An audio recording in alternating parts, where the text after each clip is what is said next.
Welcome students. आज के lecture में हम एनिमल टिश्यूज़ कर रहे हैं। उसमें जो तीसरा टिश्यू है दैट इज़ मसल टिश्यू, उसके बारे में करेंगे। इससे पहले हम एपिथेलियल टिश्यू और कनेक्टिव टिश्यू कर चुके हैं। मसल टिश्यू जो है, now this is composed of muscle fibres, right. What happens that muscle है ना, ईच मसल जो है, आपने मसल का नाम सुन रखा है ना। अब मसल जो होती है वो बनी होती है मसल फाइबर्स की, ठीक है। यहाँ पर मसल सेल्स नहीं हम कहते हैं उनको, क्योंकि उनकी जो शेप है वो थोड़ी इस तरह से मतलब लंबाई में रहती है। सो दैट्स वाई इनको सेल्स ना कहकर हम फाइबर्स कहते हैं। तो जैसे आप यहाँ देख रहे हैं, ये एक मसल इसने दिखा रखी है। अब मसल के अंदर क्या होते हैं? मसल फाइबर्स, बहुत सारे ये मसल फाइबर्स हैं। और एक एक फाइबर के अंदर, जैसे यहाँ से एक मसल फाइबर अगर हम उसको और डिटेल में देखें तो एक मसल फाइबर में क्या होते हैं? मायोफाइब्रिल्स, ठीक है। सो सबसे बड़ी यूनिट हुई muscle. Muscle is made up of muscle fibres. Muscle fibres are composed of myofibrils, right. So here you can see muscle is made up of many long cylindrical fibers, right. These fibers are composed of myofibrils. तो ये तो इसकी composition की बात हुई। इसके अलावा muscle fibres की जो एक प्रॉपर्टी है, यूनिक प्रॉपर्टी, वो क्या है कि they can contract and then relax. Muscles की खासियत क्या है कि वो कॉन्ट्रैक्ट हो सकती हैं। कॉन्ट्रैक्ट होने का मतलब है सिकुड़ती हैं तो वो शॉर्टन हो जाती हैं, मतलब लेंथ में कम हो जाती हैं। उसके बाद वो अपनी ओरिजिनल फॉर्म में आ जाती हैं दोबारा, यानी कि व्हेन दे रिलैक्स तो वो दोबारा से लेंथन हो जाती हैं, यानी कि फिर से उनकी लेंथ बढ़ जाती है। सो जो प्रॉपर्टी है कॉन्ट्रैक्टिलिटी की प्रॉपर्टी, ये मसल सेल्स में देखने को मिलती है, ठीक है। नाउ मसल्स का रोल जो है या उसका फंक्शन जो है वो आपको पता ही है कि it plays an active role in all the movements of our body. Muscles का काम है मूवमेंट में हेल्प करना, और जो वो बोन्स के साथ मिलकर करती हैं।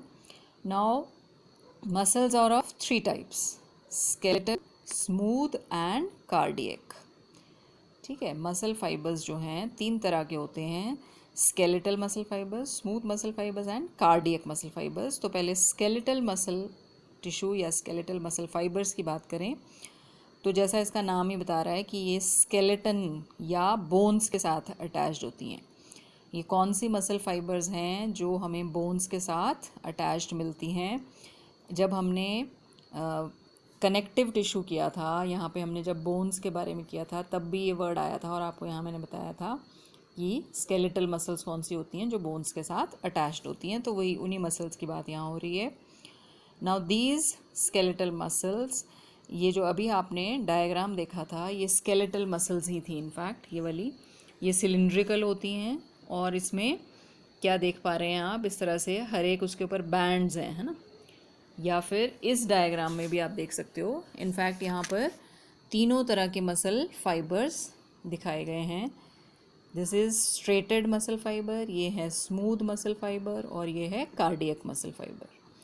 तो स्ट्रेटेड का मतलब स्ट्रेटेड या स्केलेटल मसल फाइबर्स है ना। स्ट्रेटेड का मतलब ये होता है कि जिसके ऊपर ये स्ट्रेशंस हैं, यानी कि स्ट्राइप्स हैं आप कह लीजिए, या डार्क लाइट बैंड्स हैं, ऑल्टरनेट डार्क और लाइट बैंड्स होते हैं इनके ऊपर। These are skeletal muscle fibres, ठीक है।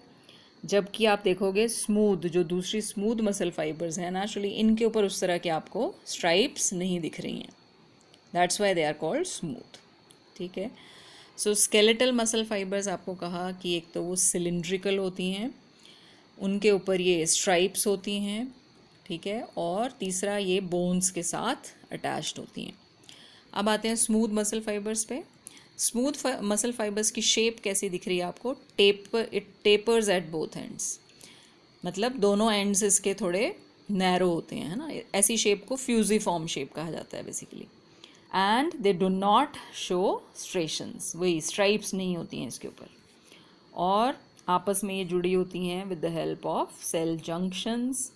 और कहाँ पाई जाती हैं ये मसल फाइबर्स? जैसे इनके लिए हमने कहा कि ये बोन्स के साथ अटैच्ड होती हैं, इनके लिए आपने याद रखना है कि ये कहाँ होती हैं? हमारे इंटरनल जो ऑर्गन्स हैं उनमें पाई जाती हैं ये, राइट, उनकी वॉल्स में।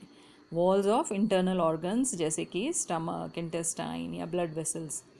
तो क्योंकि ये इंटरनल ऑर्गन्स में होती हैं तो ये हमारे मतलब कंट्रोल में नहीं होती हैं, they are involuntary and can not be directly controlled.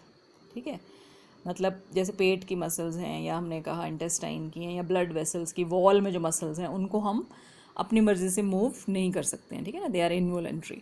जबकि ये जो स्केलेटल मसल्स हैं जो बोन्स के साथ जुड़ी हुई हैं इनको हम मूव कर सकते हैं अपनी इच्छा से, है ना। तो ये वॉलंटरी मसल्स भी इनको हम कहते हैं। जैसे अभी आपने देखा ये हमारे मतलब आर्म्स में, लेग्स में, है ना, बाइसेप्स ट्राइसेप्स में होती हैं, तो हम इनको मूव कर सकते हैं अपनी इच्छा से, तो उसको बोलेंगे वॉलंटरी। जबकि स्मूथ को हम मूव नहीं कर सकते हैं, सो दे आर इनवॉलंटरी।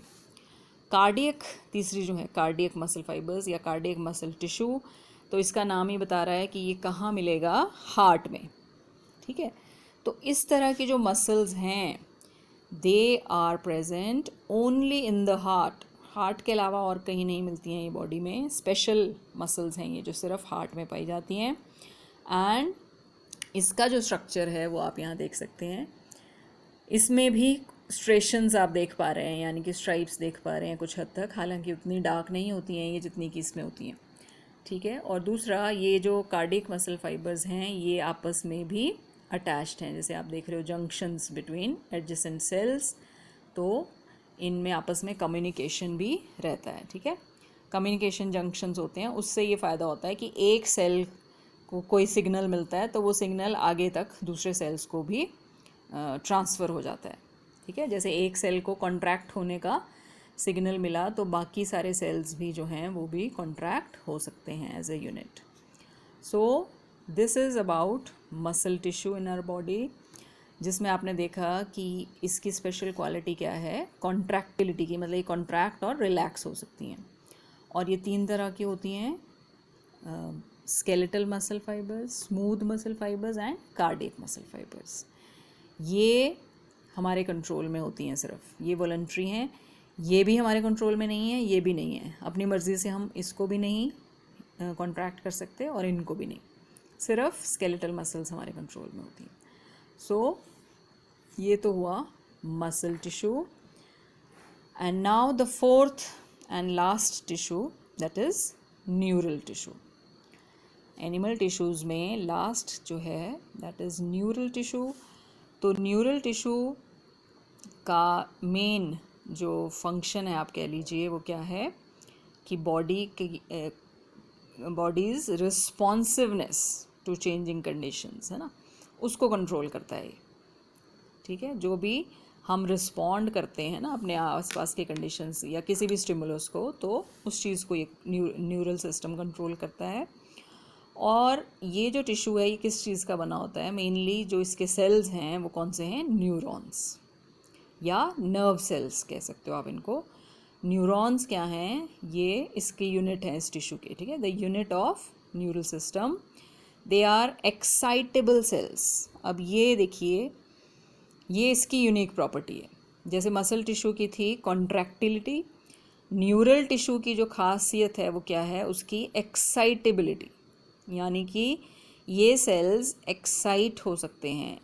एक्साइट होने का मतलब है ये एक सिग्नल जनरेट करते हैं और वो सिग्नल ट्रैवल करता है हमारी बॉडी में, और जनरली ये सिग्नल एक नर्व सेल से दूसरे को जाता है और अल्टीमेटली ये मसल्स तक पहुंचता है। तो मेन जो सेल्स हैं इस टिश्यू के वो आपने याद रखने हैं, दे आर न्यूरॉन्स या नर्व सेल्स, जो कि कुछ इस ढंग के दिखते हैं। आपने ये छोटी क्लासेस में भी किया है। इसमें क्या होता है कि जो सेल बॉडी है ना, सेल बॉडी या साइटॉन इसको कहते हैं, इसके बीच में ये न्यूक्लियस दिख रहा है और इस सेल के ये प्रोसेसेस रहते हैं। तो ये छोटे प्रोसेसेस को डेंड्राइट्स कहते हैं और एक सबसे लंबा जो प्रोसेस होता है उसको एक्सॉन कहते हैं। तो न्यूरॉन या नर्व सेल का जो डायग्राम है वो भी आपको उसका बेसिक सा नॉलेज होना चाहिए। अदरवाइज़ यहाँ पर भी आप देख सकते हो इस तरह का। Now this is a neuron, जिसमें कि ये उसकी सेल बॉडी है या साइटॉन है, जिसके बीच में न्यूक्लियस दिख रहा है। और जैसे मैंने कहा ये जो इसके प्रोसेसेस हैं इनको कहते हैं डेंड्राइट्स, जो छोटे छोटे हैं, और एक सबसे लंबा प्रोसेस जो होता है उसको कहते हैं एक्सॉन।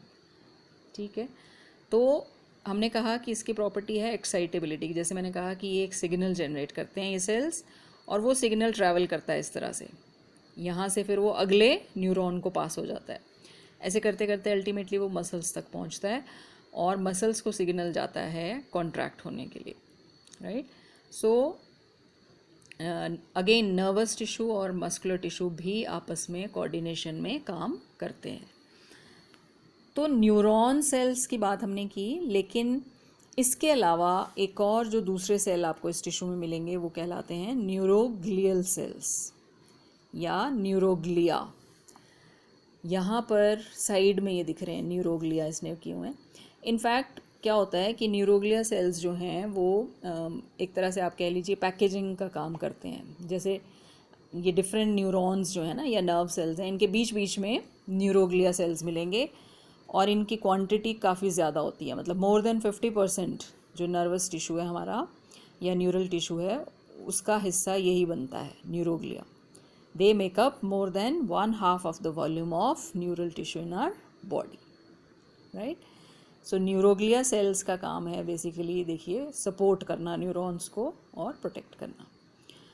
अब आगे जैसे मैंने कहा कि जब एक न्यूरॉन जो है ना, कोई भी नर्व सेल या न्यूरॉन जब स्टिमुलेट होता है तो एक इलेक्ट्रिकल डिस्टर्बेंस कह लीजिए या वही जो एक सिग्नल हमने कहा जनरेट होता है, which travels swiftly along its plasma membrane.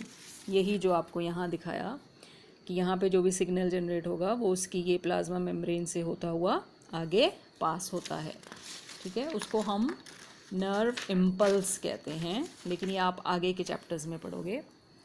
सो यही सिग्नल या ये जो डिस्टर्बेंस है ना, arrival of this disturbance at the neurons ending zone triggers events that may cause stimulation or inhibition of adjacent neurons and other cells।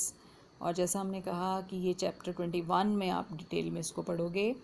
अभी के लिए इतना ही। जैसे मैंने कहा कि जो सिग्नल है वो ट्रैवल करता है from one neuron to other, ठीक है, और अल्टीमेटली वो सिग्नल मसल्स तक पहुंचता है। So this is how the two systems they work, that is neural tissue and muscular tissue। और ये थे 4 एनिमल टिश्यूज़ जो कि आपने याद रखने हैं। Once again epithelial tissue, connective tissue, muscular tissue and neural tissue। Thank you।